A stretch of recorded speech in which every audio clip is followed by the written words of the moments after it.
Bismillahirrahmanirrahim. Wakul Rabbi zidni ilma. Schooling will remain a challenge unless most of the country is vaccinated by September. Assalamu alaikum. Welcome to my YouTube channel Layman Learning Center. I am Arslan Arshad.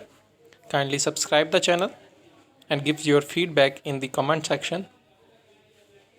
Today we shall discuss an article published in the Dawn newspaper, Educational Disrupted by Faisal Bari. تو جی یہ article ہے جو تعلیم کو نقصان ہو رہا ہے COVID-19 کی وجہ سے، اس بارے میں ہے۔ Once again, schools have been closed. It is not clear when they will reopen as the third COVID-19 wave continues to rage. School ایک دفعہ پھر بند ہو چکے ہیں اور یہ بھی واضح نہیں ہے کہ کب دوبارہ کھلیں گے، کیونکہ کووڈ-19 کی لہر بڑھتی جا رہی ہے۔ On April 14, the government website tracking COVID numbers reported that 5,395 people had tested positive and 118 had died.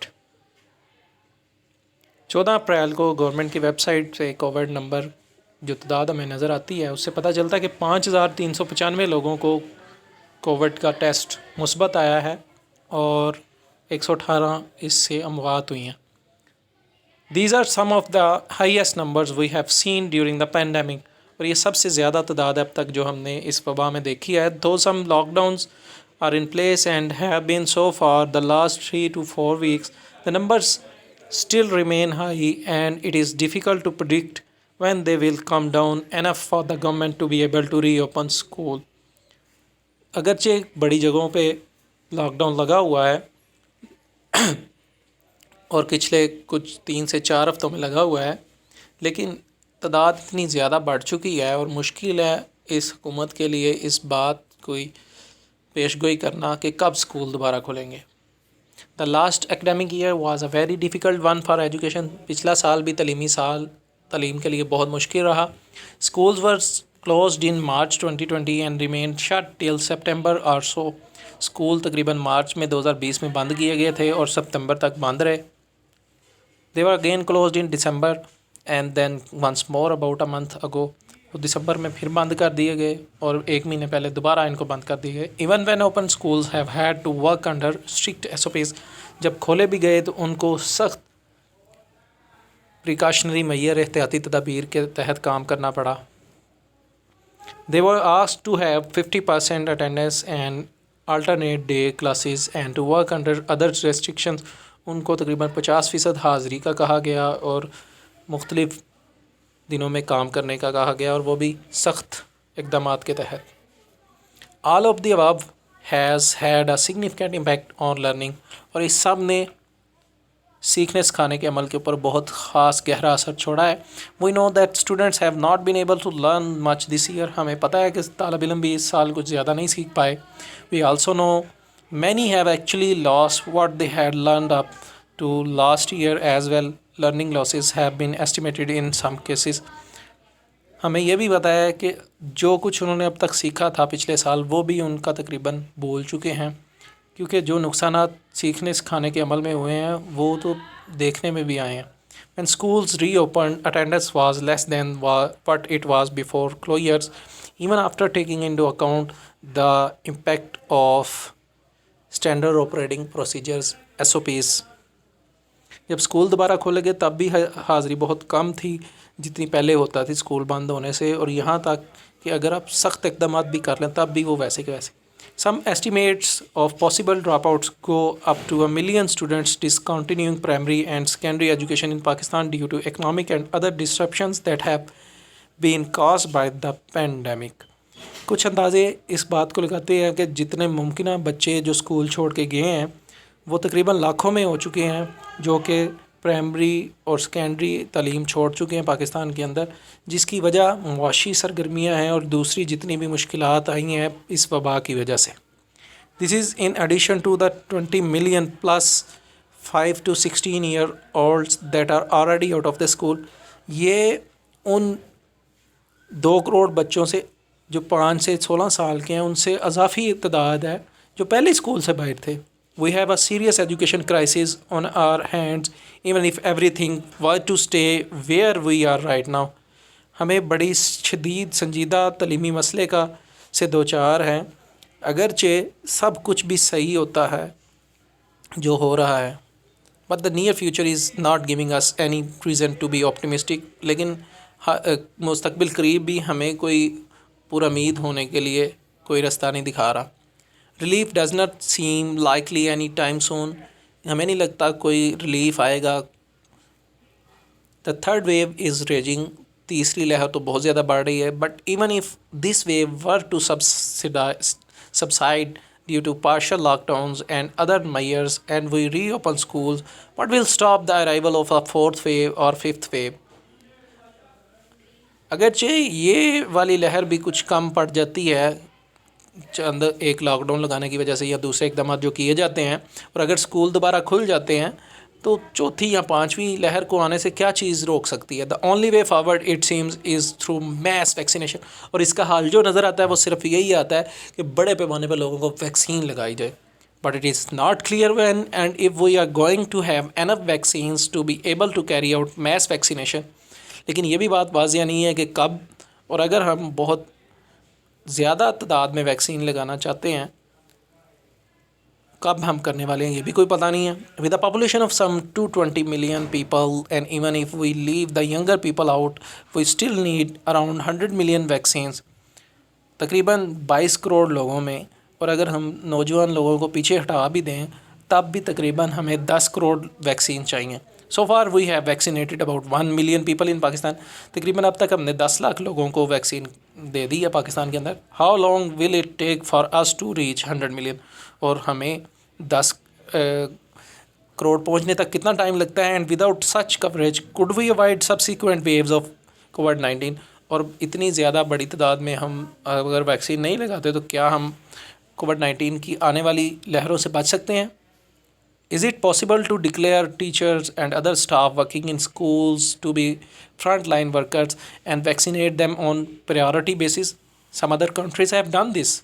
کیا یہ ممکن ہے کہ ہم اساتذہ کو اور دوسرے جو اسکول کے اندر کام کرنے والا عملہ ہے اس کو ہم پہلے محاذ پہ اول دستہ کہہ سکتے ہیں جو جن کو ترجیحی بنیاد پر ویکسین لگائی جانی چاہیے؟ کچھ ملکوں نے تو یہ کر بھی دیا ہے. There are definitely other groups, the elderly and healthcare workers who should have higher priority due to the risk they carry. یقیناً دوسرے گروپ بھی ہیں جن میں بوڑھے ہیں اور کچھ صحت کے شعبے سے وابستہ لوگ ہیں جن میں بہت زیادہ امکانات ہیں کہ ان کے اندر یہ ہو سکتا ہے کووڈ اور ان کو ترجیحی بنیاد دی جانی چاہیے. But after these groups as in other countries teachers and staff members of educational institutions could be given some priority. لیکن دوسرے گروپس میں جیسے کہ دوسرے ملکوں میں ہوا ہے اساتذہ کو اور دیگر عملے کو جو تعلیمی شعبوں سے وابستہ ہیں تعلیمی اداروں سے وابستہ ہیں ان کو بھی ترجیح دے دی جانی چاہیے. however this is predicted on the availability of vaccines. we need much larger numbers than what we have at the moment. تاہم یہ پیشگوئی کی جا رہی ہے کہ اس کا انحصار ویکسین کے اویلیبلٹی پہ ہوگا, کس قدر ہمیں فراہمی ہوتی ہے, اور ہمیں بہت زیادہ بڑی تعداد میں جتنی ہمارے پاس ہے اس سے زیادہ بڑی مقدار میں چاہیے. The government opened up vaccine registration for 50 year olds and over March 31. Government نے ویکسین کی رجسٹریشن تقریباً 50 سال سے بڑے لوگوں کے لیے اور مارچ 31 تک کیا. It has been more than 2 weeks but vaccination for people from 50 to 59 years has not started. تقریباً 2 ہفتے ہو چکے ہیں لیکن ویکسین 50 سے 59 سال کے لوگوں کے لیے ابھی تک شروع نہیں ہوئی. The government has also announced they will start general registration post Eid, but again it is not clear when the actual vaccination will start. Government نے اس بات کا اعلان بھی کر دیا ہے کہ عام عوام کے لیے بھی رجسٹریشن عید کے بعد شروع کر دی جائے گی, لیکن پھر بھی یہ واضح نہیں ہے کہ کب صحیح معنوں میں ویکسینیشن شروع ہوگی.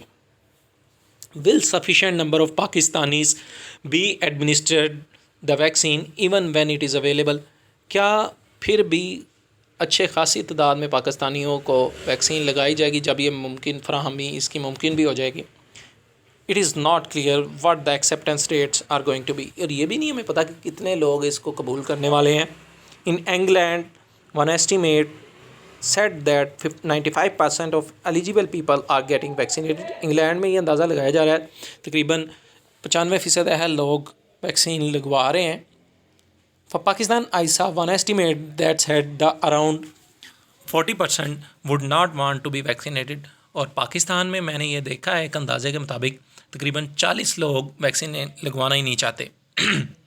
The government will have to start large-scale campaigns to convince the people. Workplaces, schools and organizations might have to make vaccinations mandatory. Government کو ایسے بڑے پیمانے پہ اقدامات کرنے ہوں گے اور اس سلسلے میں ان کو مہم چلانا ہوگی کہ لوگوں کو وہ اس بات پہ قائل کریں کہ وہ بڑے پیمانے پر ویکسین لگوائیں. کام کرنے والی جگہوں اسکول اور دیگر اداروں میں ان کو ویکسینیشن لازمی قرار دے دینی چاہیے.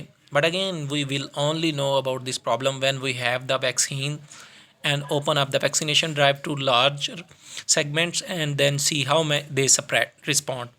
لیکن بات پھر وہیں آ جاتی ہے کہ ہمیں صرف تبھی پتہ چلے گا اس مسئلے کا جب ہمارے پاس ویکسین اس قدر آ جائے گی اور ویکسینیشن عام لوگوں کے لیے اور بڑے طبقے کے لیے مل جائے گی اور یہ بھی ہمیں پتہ چل جائے گا کہ کس طرح وہ ان کا رد عمل کیا آتا ہے. For the moment it is unclear when this will be.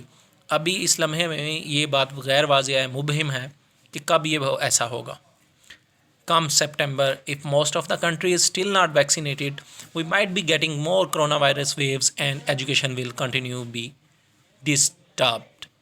September آ جاتا ہے, پھر کنٹری کو اگر اس پورے ملک کو ویکسینیشن نہیں لگائی جاتی تو ہمیں زیادہ سے زیادہ کرونا کی مسئلے مسائل آئیں گے اور لہر مزید آئے گی اور تعلیمی ادارے پھر بند ہوں گے اور تعلیمی کارکردگی پھر سے اثر انداز ہوگی.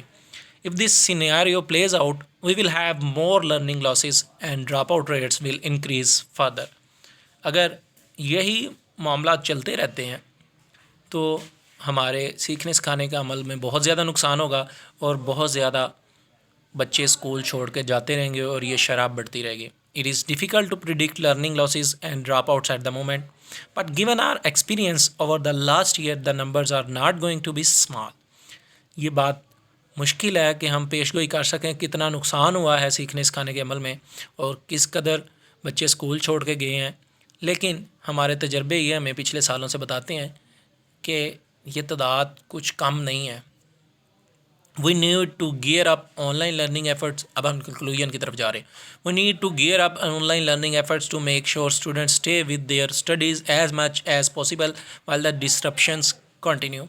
ہمیں اس بات کے لیے تیار رہنا چاہیے کہ ہم آن لائن بچوں کو سکھائیں اور اس بات کو کہ طالب علم اپنی تعلیم کے ساتھ اکٹھے رہتے ہیں, جڑے رہتے ہیں اور اس بات کو ممکن بنائیں جب تک یہ تعلیم ڈسٹرب ہوتی رہتی ہے. Once the disruptive period is over, we will need large-scale campaigns to get students back to school. ایک دفعہ یہ مسئلے مسائل ختم ہوتے ہیں تو ہمیں بڑے پیمانے پر پھر مہم چلانا ہوگی کہ لوگوں کو بچوں کو اسکول واپس لائیں. We will need large conditional cash transfer programs to ensure students do not drop out due to economic disruptions for them and their families. ہمیں بڑے پیمانے پر اس بات کو یقینی بنانا ہوگا کہ ان کو کیش نقدی ان کو پیسے ملیں. اس بات کی یقینی بنانے کے لیے بچے اسکول نہ چھوڑ کے جائیں کیونکہ جو معاشی مسئلے آئے ہیں ان کے خاندان کے لیے, بچوں کے لیے. احساس is already working on this and will need serious up scaling. احساس اس سلسلے میں کام کر رہا ہے اور اس کو بڑے پیمانے پر لے کے جانے کی ضرورت ہے, جو عمران خان صاحب کا احساس پروگرام ہے. We will have to run large-scale remedial programs to ensure that learning losses are minimized. ہمیں بڑے پیمانے کے اوپر ترجیحی اقدامات کرنے ہوں گے اس بات کو یقینی بنانے کے لیے کہ سیکھنے کا عمل وہ کم سے جو اس کے نقصانات ہوئے ہیں وہ کم سے کم کیے جائیں. When the disruptions are over and children are back to school, it might be a good idea to cover material from the previous year for a couple of months before we move forward. اب نتیجہ اس بات کا یہ ہے کہ جب یہ پریشانی ختم ہو جاتی ہے تو بچے اسکول واپس آ جاتے ہیں، تو بہتر خیال یہ ہے کہ ہم جو پچھلے سالوں کا جو رہ گیا ہے مواد ادھر سے شروع کریں کچھ مہینے لگا کر، اس سے پہلے کہ ہم آگے بڑھیں. For those especially vulnerable to learning losses the remedial classes might be a must or else the student may not come back or drop out altogether. کیونکہ خاص طور پر وہ بچے جو اس سیکھنے سکھانے کے عمل سے گزرتے ہیں اور ان کو نقصان ہوتا ہے، اس کے لیے ان کو بہتر طور پہ متبادل اگر کلاسیں نہ مہیا کی جائیں گی تو پھر کیا ہوگا کہ وہ طالب علم اسکول چھوڑ جائیں گے یا واپس ہی نہیں آئیں گے. تو جی یہ اینڈنگ پیراگراف ہے. Almost all paths forward seem to be those where educational disruptions will continue. تقریباً جتنے بھی رستے ہیں جو آگے ہمیں نظر آتے ہیں وہ سارے کے سارے وہی ہیں جہاں پہ تعلیمی نقصان ہمیں ہوتا نظر آئے گا اور جاری رہے گا. The cost of the not doing anything about them in terms of learning losses and dropouts are going to be very large. اور قیمت جو ہمیں چکانا پڑے گی کچھ نہ کرنے کی، اگر ہم سیکھنے سکھانے کے عمل میں جو نقصانات ہو رہے ہیں اور بچے باہر جا رہے ہیں تو وہ بہت زیادہ ہوگی. We need to plan for the next year or more keeping future scenarios in mind. ہمیں آنے والے سال کے لیے یا مزید مستقبل کے لیے اقدامات اٹھانا ہوں گے یہ حالیہ منظر کو ذہن میں رکھتے ہوئے. We have a lot of work to do and on an urgent basis. ہمیں بہت زیادہ کام کرنے کی ضرورت ہے اور ترجیحی بنیادوں پر کرنے کی ضرورت ہے. تو یہ تھا آج کا article. The and. Thanks for watching. دیکھنے کے لیے بہت بہت شکریہ. کائنڈلی سبسکرائب کر دیں چینل کو اور اپنی قیمتی رائے سے ضرور آگاہ کیے گا کمنٹ سیکشن میں. اور اگر آپ لوگ مجھ سے رابطہ کرنا چاہ رہے ہیں تو میرا ای میل ایڈریس arslan.arshad23@gmail.com ہے اور کانٹیکٹ نمبر 031374777987 ہے. Thank you.